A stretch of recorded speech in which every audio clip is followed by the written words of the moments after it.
چونکہ نعمتوں کا نام ہے کوئی کمزوری نہیں، وہاں پہ نیند بھی نہیں ہے. یہاں پہ تو ہم نیند کیوں یوز کرتے ہیں؟ تاکہ ہم نیکسٹ 24 گھنٹے میں پرفارم کر سکیں. یہ بلکہ بیٹری چارج ہوتی ہے. وہ میری خالہ جو ہے نا وہ بڑے پیارے الفاظ استعمال کرتی ہیں. ان کی بیٹیاں جب چھوٹی تھی نا تو سوئی ہوتی تھی نا تو کون سے پوچھتا تھا بیٹیاں کتنے، کہتے ہیں چارجنگ تے لائیاں نے. کیونکہ بچے جب اٹھتے ہیں نا پھر تو آپ ان کو سنبھال بیٹھے، جب تک یہ سونا نہ جائیں سکون نہیں آتا. تو وہ جو سوتے ہیں نا وہ چارجنگ پہ لگے ہوئے ہوتے ہیں، پھر جیسے صبح انہوں نے اٹھنا نا ہیٹرلی اوپرلی کر دینی ہے. تو قیامت میں جنت والے دن آپ کو جنت میں چارجنگ کی ضرورت نہیں ہے، بلکہ نیند وہاں پہ ضرورت ہی نہیں. اللہ تعالیٰ نے ویسے ہی انسان کو اتنی انرجی دی ہوئی ہوگی. تو لہٰذا آپ علیہ السلام کا جو فرمان ہے نا کہ جو ایک بار پیے گا وہ کبھی پیاسا نہیں ہوگا. تو کسی کے ذہن میں خیال آ سکتا ہے کہ پیاسا نہیں ہوگا تو پھر پانی کی لذت کیا؟ وہ اللہ تعالیٰ نے جنت کی نعمتوں میں لذت ہی اتنی رکھی ہے کہ انسان لذت کی وجہ سے اس کو استعمال کرے گا. اور پھر انہی احادیث میں بخاری و مسلم کے موجود ہے کہ میرے حوض کوثر پہ پھر ایسے لوگ بھی لائے جائیں گے جنہیں میں پہچانتا ہوں گا، اور جب میں انہیں مشروب پلانے لگوں گا تو میرے ان کے درمیان ایک آڑ قائم کر دی جائے گی. تو میں کہوں گا کہ یہ تو میرے صحابہ ہیں، اصحابی اصحابی. امتی والی روایتیں بھی ہیں بخاری مسلم میں، اصحابی والی بھی ہیں. تو مجھے بتایا جائے گا کہ یا رسول اللہ آپ کو نہیں پتا آپ کے بعد انہوں نے دین میں بدعتیں جاری کر دی تھی اور الٹے قدم پھر گئے تھے. تو آپ صلی اللہ علیہ وآلہ وسلم فرماتے ہیں کہ پھر میں کہوں گا سحقن سحقن لمن غیر بعدی، ان پہ پھٹکار ہو، ان کو مجھ سے دور کر دو جنہوں نے میرے بعد میرے دین کو بدل دیا.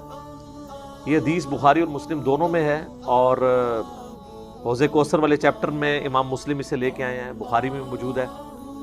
اس حدیث پہ کامنٹس ہیں عبداللہ ابن ابی ملیکہ تابعی کے. وہ جب بھی حدیث بیان کیا کرتے تھے تو وہ کہا کرتے تھے اے اللہ ہم تجھ سے یہ دعا کرتے ہیں کہ تیرے نبی کی وفات کے بعد ان کے دل سے الٹے قدم نہ پھریں، آمین ثم آمین. تو اللہ تعالیٰ ہمیں حوض کوثر پہ آپ صلی اللہ علیہ وآلہ وسلم کے مبارک ہاتھوں سے مشروب نصیب فرمائے. یہ دعا انسان کو اپنے لیے کرنی چاہیے. ظاہر ہے کہ وہ اہل جنت ہوں گے. اور بخاری مسلم میں کہ اس کے جو برتن ہیں نا وہ برتن ہی آسمان کے ستاروں کے برابر اس کی تعداد ہے. پورا ایک نقشہ کھینچا گیا. آپ مشکات کی 30 جلد میں حوض کوثر اور شفاعت والا چیپٹر نکالیں تو آپ کو وہ ساری احادیث مل جائیں گی. ترمذی اور ابن ماجہ میں ایک وہ حدیث بھی بڑی مشہور ہے جو حضرت انس بن مالک کہتے ہیں کہ یا رسول اللہ کیا آپ میری شفاعت کریں گے؟ تو آپ فرمایا میں کروں گا. تو یا رسول اللہ قیامت والے دن میں آپ کو کہاں تلاش کروں؟ تو آپ علیہ السلام فرمایا میزان عمل پہ آ جانا جہاں میرے امتیوں کے نام مال تل رہے ہوں گے. یا رسول اللہ وہاں نہ پاؤں تو فرمایا حوض کوثر پہ آ جانا. عرض کی وہاں پہ بھی نہ پاؤں تو فرمایا پھر پورے صراط پہ آ جانا.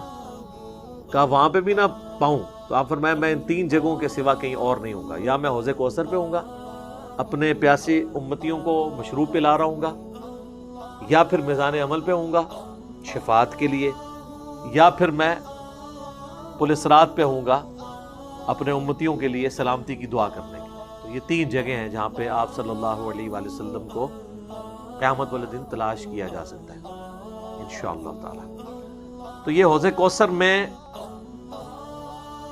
وہ خیر کثیر جو ہر طرح کی آپ کو عطا کی گئی وہ بھی شامل ہے، اور اسپیسیفکلی حوض کوثر جو ہے وہ بھی. حتیٰ کہ جو بخاری اور مسلم میں حدیث ہے آپ نے اپنی وفات سے 1 مہینے پہلے خطبہ دیا تھا غزوہ احد کے شہداء پر، جو آپ نے نماز جنازہ دوبارہ پڑھی تھی 8 سال بعد. اس میں الفاظ ہیں آپ نے فرمایا کہ میرا ممبر جو ہے وہ حوض کوثر پہ لگا ہوا ہے. یہ والے جو الفاظ ہیں یہ دوسری حدیث میں، کیونکہ وہاں پہ ممبر نہیں تھا. یہ الفاظ ہیں بخاری اور مسلم کی وہ حدیث کہ میرے گھر سے میرے ممبر سے میرے گھر تک جنت کے ٹکڑوں میں سے ایک ٹکڑا ہے ریاض الجنہ. اس میں الفاظ ہیں اور میرا ممبر جو ہے وہ حوض کوثر پہ لگا ہوا ہے. یعنی آپ علیہ السلام وہ دیکھ رہے تھے حوض کوثر کا منظر، ٹائم میں گزار کے آپ کو دکھایا گیا. وہ جو بخاری مسلم کی وہ والی حدیث ہے عقبہ بن عامر والی، جو شہدائے احد پہ آپ نے 8 سال بعد جنازہ پڑھا اپنی وفات سے 1 مہینہ پہلے. اور عقبہ ابن عامر کے الفاظ ہیں یہ آخری دفعہ میں نے رسول اللہ کو ممبر پہ دیکھا، اس کے بعد میں نے آپ کو نہیں دیکھا.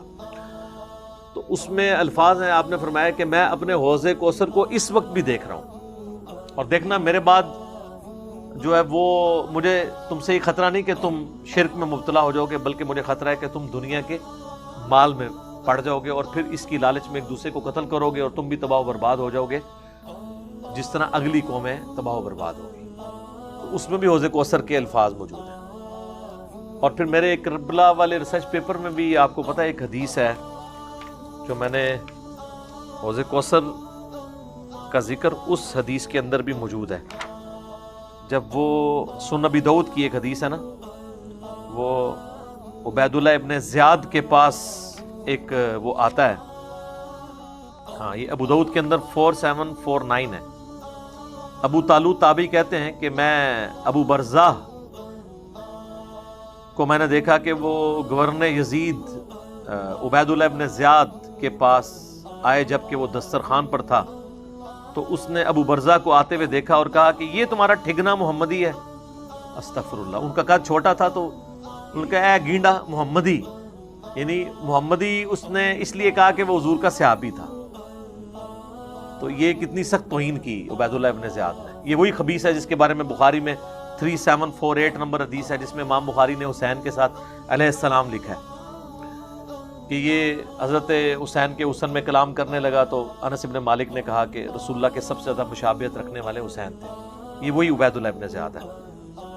تو یہ صحابہ کے گستاخ ہیں، آل امیہ ہیں، یہ بنو امیہ کے خدمت گار۔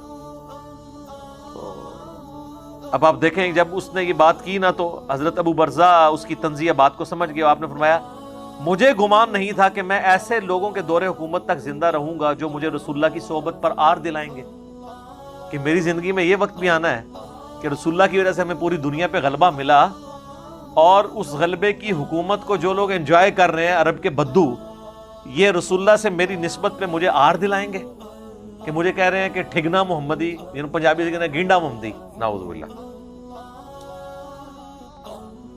تو اب اس نے فوراً پینترا بدلا، وہ کہنے لگا کہ محمد صلی اللہ علیہ وسلم کی صحابیت تمہارے لیے باعث زینت ہے، آر کا سبب نہیں۔ پھر کہنے لگا کہ میں نے تمہیں اس لیے بلوایا ہے کہ تم سے حوض کوثر کے بارے میں پوچھوں، کیا تم نے رسول اللہ سے اس کے بارے میں کچھ سنا ہے؟ تو ابو برزہ نے فرمایا ہاں، نہ ایک بار، نہ دو بار، نہ تین بار، نہ چار بار، نہ 5 بار، میں نے کئی مرتبہ رسول اللہ صلی اللہ علیہ وآلہ وسلم سے حوض کوثر کے بارے میں سنا، اور جو حوض کوثر کو نہ مانے اللہ تعالیٰ اسے اس کا پینا نصیب ہی نہ فرمائے۔ اور پھر سیدنا ابو طالوت کہتے ہیں کہ سیدنا ابو برزہ رضی اللہ تعالیٰ عنہ غصے کی حالت میں وہاں سے تشریف لے گئے۔ انہوں نے بدعا دی کہ جو حضور کے حوض کوثر کو نہیں مانتا اللہ تعالیٰ اس کو حوض کوثر نصیب ہی نہ کرے۔ تو حوض کوثر جو ہے ایک ریالٹی ہے، اور قیامت والے دن کی چند بڑی ایکٹیویٹیز جو انسان کے لیے تسکین کا باعث ہیں، ان میں سے ایک عرش کا سایہ، اسی طریقے سے یہ حوض کوثر بھی ہے۔ اس گرمی کے اندر اللہ تعالیٰ کی نعمتوں میں سے بڑی نعمت ہے، ہم سب کو نصیب فرمائے، آمین ثم آمین۔ ٹھیک ہو گیا؟